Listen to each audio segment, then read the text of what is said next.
So I grew up in a Christian home. I went to church every Sunday, but I never really knew who God was or what He meant to be, like in my heart. I kind of just went along with it because it's what my parents did. As growing up, I had a really close friend. She was 19 and she died from cancer. So from what I knew of God, He was a really nice person and He never really was a mean person. So when He took her away from me, I really felt resentment for what a 4-year-old kid can feel. So I was just really confused why He would do that, and that's really where I started questioning God.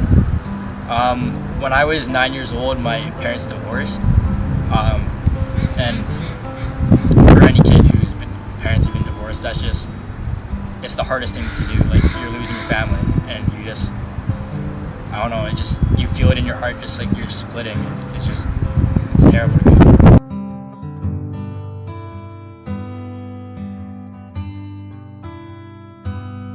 So we lived in Vancouver and we moved up here to White Rock. In grade 6 and 7, I attended Martin Creek Elementary, and that was a normal public school, what normal public school kids do. But I wasn't really used to that because I grew up in a private school, kind of sheltered. I've been sheltered my whole life, really. So when I was about to enter grade 8, my parents were kind of worried about me, just because I'm short. I wasn't the biggest kid, so they thought I'd be bullied. So they moved me here, and I wasn't too impressed with that. So as I got here, I acted out to try and prove to my parents that I could handle it and that I could go to a regular public school. So, as most of my classmates know, I was kind of a hothead. I was kind of a jerk. I was kind of cocky, and thank God that they pointed that out to me, because otherwise I would not be who I am today. They just kept pestering about it to me, and I just realized, like, that's not who I am. But I was still having a lot of trouble with this whole Christian aspect, especially being at this Christian school. And I just didn't really feel like it was really real. Grade 11, Rockridge.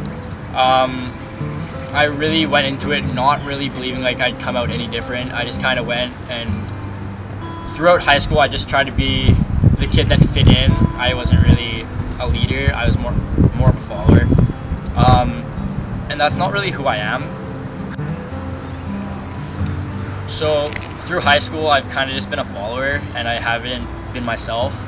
I was scared to like put myself out there and get noticed, because I thought like too much attention on me, and like as soon as I screw up, I'm just gonna be judged for it.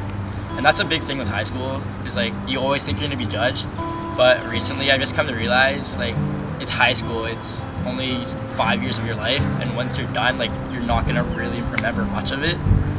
So I just started putting myself out there. I accepted things that started coming at me. So this past summer has really been the life-changing time.